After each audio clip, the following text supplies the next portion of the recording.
so pleased, ladies and gentlemen, to present my sister, Doreen Bethel.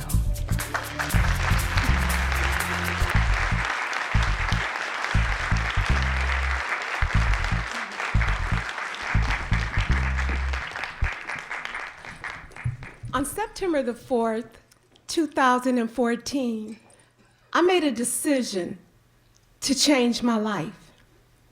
I was morbidly obese. I suffered from a chronic lower back condition. I had to take medicine to control my blood pressure. I was borderline diabetic. I was a mess. On September the 4th, 2014, I attended a seminar on bariatric surgery. I wanted gastric bypass. Now you may say, that's kind of extreme, isn't it? But when you have tried as many diets as I had tried, it wasn't extreme at all. I did medical weight loss, Weight Watchers, Jenny Craig, the cabbage diet, the lemonade diet, to go to the gym and run, exercise. None of it worked. So, as the surgeon began to tell me what the process would be, they would section off a little small pouch in your existing stomach, reattach your intestines to that small pouch, thereby limiting the amount of food that you can eat. Sounded good to me. But I had to do a lot of testing to make sure I was a good candidate. So the first test was an x-ray, a chest x-ray. When it came back, it said that I had pneumonia. I said, I don't have pneumonia. They said, yes, you do. Okay.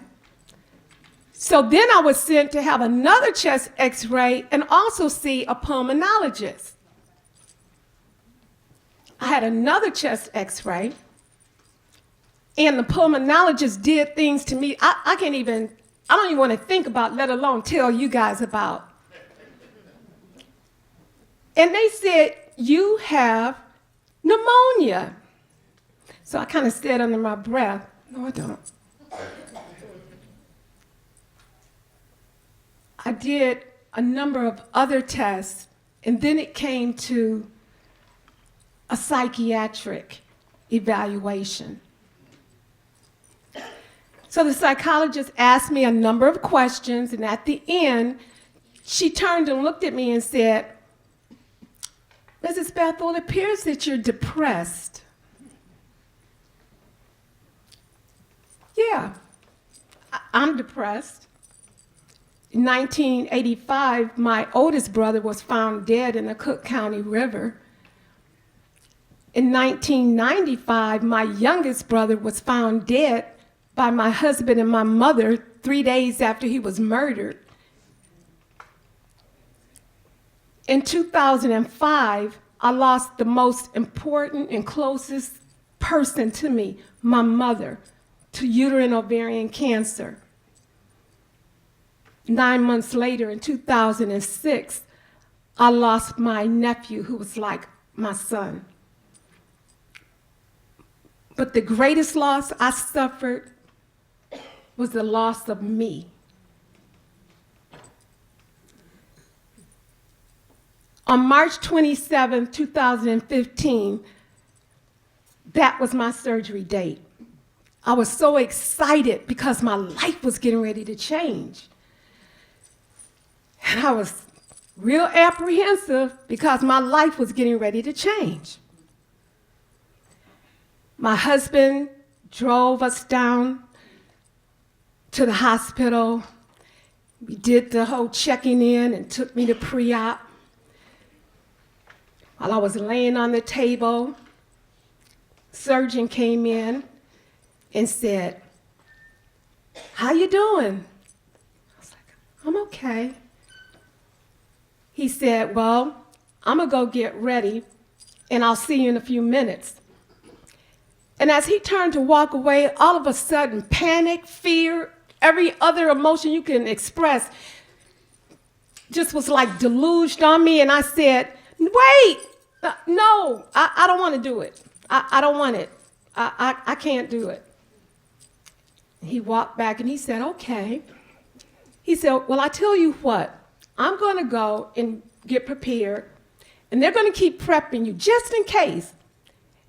And then if you still feel like you don't want the surgery, that's fine. So he turned to walk away. I looked at my husband, and I got like a quiet strength, but even more than that, in my spirit, I got the strength of God. And I said, I'm going to do it. I'm going to do it. They wheeled me into the operating room. 2 days later, I woke up screaming, pulling tubes out of my orifices and pulling masks off my face. The nurses ran in. My husband was alarmed, and they said, what's wrong? What's wrong? They sedated me, and my husband began to tell me what had happened. He said, shortly after they took you in for the surgery, the doctor came out and asked if he could speak to me in one of the grief counseling rooms. He said, I thought, is my wife dead? What's going on? Is she dead? He said that the surgeon said, while they began the process, the surgery, that they discovered I had a diaphragmatic hernia and that they needed to do emergency surgery. Did I have his permission? He said, of course. He said the doctor explained to him what that was. A day later, the surgeon came in and he began to tell me what they had found. I had a hole this wide in my chest cavity. The spot where my diaphragm should have been, my stomach organs, including my spleen and liver, was pushed up into that space. My left lung was compromised because it was pushing on it. He said it was a miracle that they discovered it because there are only 10 reported cases of adults having congenital birth defect diaphragmatic hernia. Now, I know I should be grateful, and I was grateful, but I was like, dang, I'm gonna lose the weight now.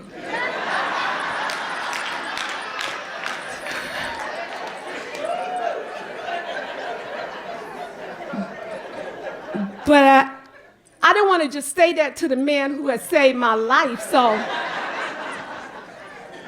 I was like, oh, thank you, thank you. I had to be on a liquid diet for 7 weeks. Initially, it was supposed to be a clear liquid diet.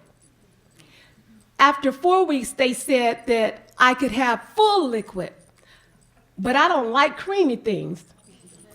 So I stayed on my clear liquid diet. After 7 weeks, I lost 40 pounds. Like, yeah, I lost 40 pounds. Then my husband got us a personal trainer to work out 3 days a week. So in another couple of months, I was down 60 pounds. And as of October this year, I was down 100 pounds.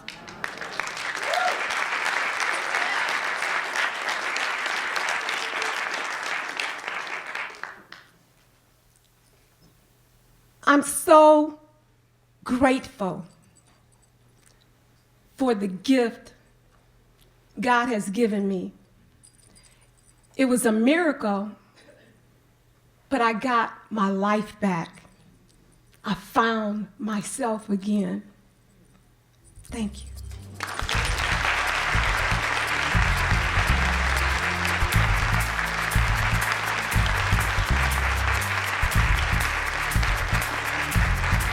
Doreen Bethel.